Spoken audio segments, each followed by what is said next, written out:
Well, hello everybody. Welcome to the very first MILEN Talk. I'm joined here by the one and only Osama Manzar, the founder of Digital Empowerment Foundation in India. How are you, Osama? Hope you're well.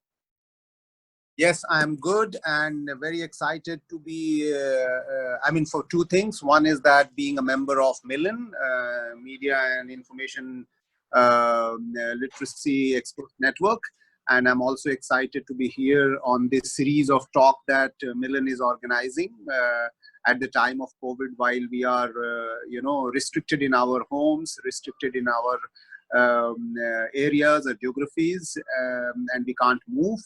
But I'm also excited because at least your knowledge can spread. You can make your information go around. You can connect with people, and you can send your information here and there. So yes, I'm very excited to be here. That's great to hear, Osama. So I want to ask you straight into the program that DEF has launched, the Digital Relief Program. I saw the numbers here that you were spread across over 600 locations in India, training foot soldiers with digital skills and also very practical reliefs for people. So bringing information that they need on the villages. My first question to you is, in a lockdown scenario, how do you organize all that? Okay, so I would like to first of all straight away like to say that Digital Empowerment Foundation, as soon as the COVID was announced and the lockdown was announced, we almost within 24 hours or 48 hours, we announced what we call as COVID Digital Emergency Relief, program. What does that mean is that, we had few advantages. Digital Empowerment Foundation has few advantages, that it has got a widespread, 5 to 10,000 digital foot soldiers who are spread all across the country. These are technologically enabled people. These are people who have got connectivity. These people are having smartphones. These are entrepreneurs, and they are also spread across at the bottom of the pyramid, at a village level, and so on and so forth. So we realize that, at least we have a human network presence. That's number one. Number two, we also realize that in restriction, most of the people are not going to move out, and therefore they are going to suffer because of the non-availability or inaccessibility of various essentials to them, which could be money, which could be food, which could be anything, So that's also we realize. The third thing, we saw that misinformation again started coming back as a major player in this COVID also, which has no religion, no caste, no creed, no color, but still misinformation was spreading around, COVID. And that was hurting people, that was actually making people confused. And the other thing we realized is that how do we use our cadre people to still have the permission for them to move around, reach out to people, and also empower people and make the necessity reach to them. And that's exactly what this program is all about. It does four things. It fights misinformation, fake news. Second, it provides information on do's and don'ts around COVID. Third, it provides masks or the protective kit for every citizen, and especially the volunteers and the workers. Fourth, people who are hungry and they can't access food, it helps in accessing those provision from the government. And if not, they crowdsource resources and provide food also to the people. It was food earlier, but gradually they shifted to dry ration, so that the people can cook themselves, and it can be for longer time. So these are the 4 or 5 things we do, and we are very privileged that we have this huge network of people, huge network of our establishment of digital resource centers all across the country. You have seen it when you were traveling to India, and how resourceful these places are. for the benefit of the community. So this program is all about. Of course, we needed almost like $500,000 for this to do, but we started in any case. Thankfully, our staff and employees came forward and they said that they would like to give back for COVID program at least 30% of their salary, so that we have some chunk of money to do that. Now, gradually, many of the organizations are also coming forward to support us to take advantage of this huge network to benefit people. What we are planning is that at least 300,000 to 600,000 families should be benefited or should be secured in this COVID pandemic through our network, and that's what we are trying to ensure. What I find very interesting of what you said is that we're talking about the very essentials things here. So we're talking about food, we're talking about masks or health protection, but we're also talking about information. It is one of these essential aspects. How is being done the spread of misinformation in India? And I know that your program is trying to put forth a reliable information, especially for people who don't have access to internet, for example, who don't really know what's going on and are trying to react out of fear or something. How do you put off reliable information and make it reach the village level? That's a very interesting thing, and I'm glad that you asked that. We work in the area of unconnected people mostly, or not hyper-connected people. But since we have been working for more than a decade or two, we have been able to enable the connectivity in the areas that we work. But even though we have made the connectivity, there may not be necessary that digital becomes a primary means to disseminate information. What is very ironical in a movement of information is that misinformation reaches to the unconnected people faster than the information itself, for some reason. Maybe because it's a gossip, maybe because it's bad news, maybe because of it's a news that's supposed to be restricted, but anything that you restrict reaches faster. So our task increases. What we have done is that our foot soldiers have started taking permission and go out and start writing on the wall the messages, what to do, what not to do. They have started going door to door with the social distancing. They also talk to them and tell them what to do, what not to do, and if they need anything. Even if they go to the household, they don't touch them. They put the grains or the food on the doorsteps or somewhere so that they can pick it up. So we are using lots of offline restricted, we are compliant to the restriction, and yet we are going door to door. We are stepping out, using the walls for information, using mic for information. We are using loudspeaker to talk, and we are making announcements in the local area. And this is becoming very, very effective. And by the way, this idea was not given by us to our own people. I mean, they themselves started trying it, writing on the wall, going door to door, organizing small meetings like 5 people, 10 people with social distancing to sit together and listen to each other, what is required, what is not required. We didn't have money to give them for buying food or grains, but they organized themselves to raise local fund to give them. Many people did not give fund. Many people gave wheat or rice or lentils to give it to other people, So there is a lot of barter system are also happening at a local level. Brilliant. I actually want to tell everyone that this was also not my idea. This MILEN Talk here was inspired by the Deaf Dialogue. So I just saw one of your episodes yesterday, Osama, which was with the guy responsible for the van, the Wi-Fi van. I thought that was very interesting. And he was talking about the internet infrastructure in these dark areas.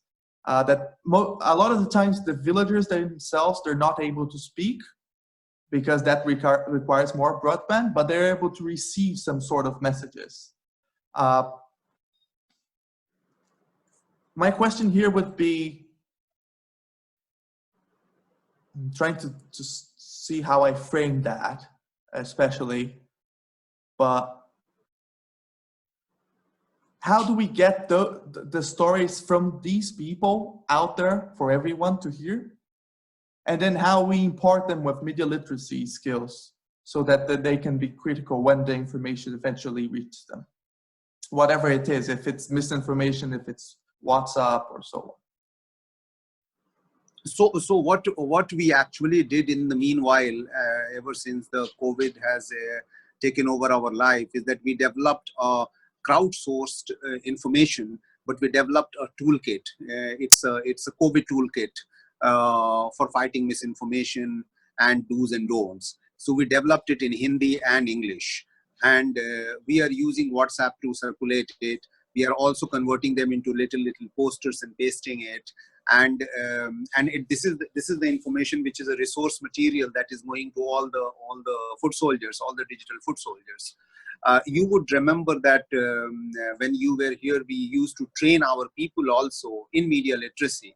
So thankfully, most of our cadre, whom we call digital foot soldiers, they all are trained in media literacy and also finding misinformation or identifying fake news. So it is quite helpful for our cadre to people know what is harmful for them and what is not harmful for them, especially. And as I said, this is exactly what this toolkit and this methodology of understanding what is misinformation and what is fake news.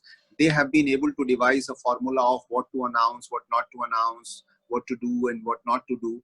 They have also, what they have created is that they have distributed their local numbers also.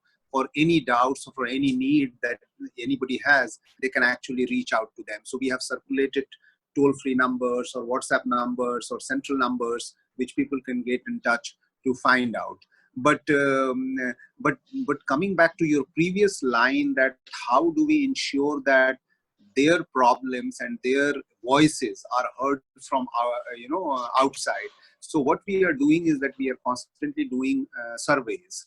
So we are also using our foot soldiers to find out, and DEF dialogue that we have started is one of the mechanism to talk to our foot soldiers about the villages at the in rural India, to find out what are the problems they are passing through, what are the solutions they are identifying locally to solve the problems, what is their expectation from the government, what are they suffering from, and so on and so forth. So we are getting a lot of short-term, mid-term, long-term problem that we envisage. I mean, and the learning, you may go to DEF website and you can find out that we have already uploaded two small research findings where people have said that they are going through agriculture crisis of not being allowed to do harvesting. So government now have allowed for them to go and do the harvesting, which is good news. Earlier they were giving less amount of money as ration, but now they are giving more.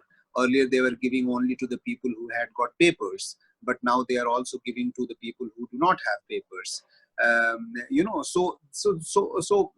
This feedback mechanism is also helping us to do advocacy, impact on policy and things like that, and pressurizing government so that they can come out with various kind of offerings for their people. One of the things that we learned from our ground, that for everyone they used to go to do biometric, to put their thumb on a POS machine to be identified, to authenticate. But government said that because it's a touch thing, they said no, you can't do that. But then you will have to do OTP. That means you will get an OTP on your mobile, and then as soon as you tell the OTP, you will be identified. But the problem is that not everybody is connected. Not everybody has got mobile. Then how do they get OTP? And how do they get ration if they are not getting OTP? So then there was another thing that happened, is that our foot soldiers created a list of people who do not have papers or phones or whatever. Then they went to the local administration. Then they allowed that, yes, on the basis of this list, we can give them food or ration. So, there is a lot of learning coming from the ground, a lot of solutions also going. But I think India being a largely rural country, poor country, and a large population of people who are underprivileged, our challenges are going to be much deeper, longer, and more sustained. So COVID for us is a long fight because of our economic condition, because of our lockdown, because of our very unparalleled impact on the large number of the masses of the people that we have.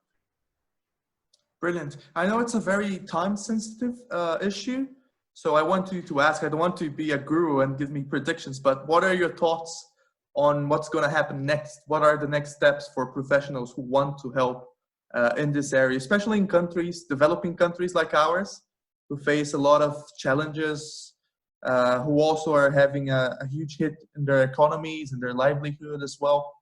So how do you see at least the program of DEF going forward in the next week, for example, at least? So we see that in the short term, we will have to act like a humanitarian organization rather than just like a digital empowerment organization. So we will have to use our digital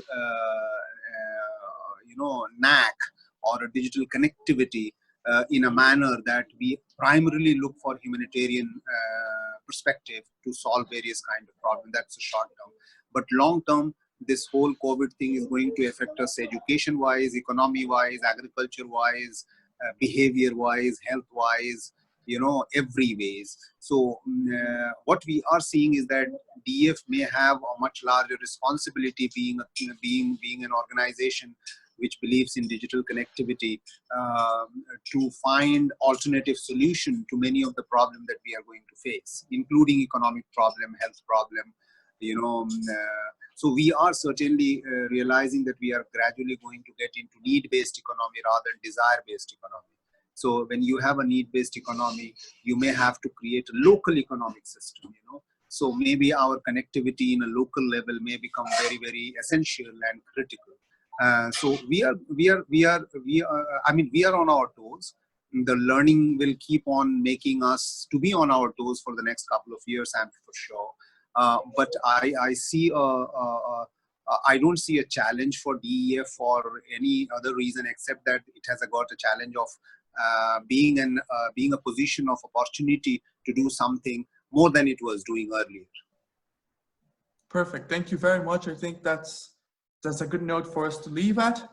Thank you very much. I'll see everyone else on the next MILEN Talks. Stay tuned. Wonderful. See you soon. Bye-bye.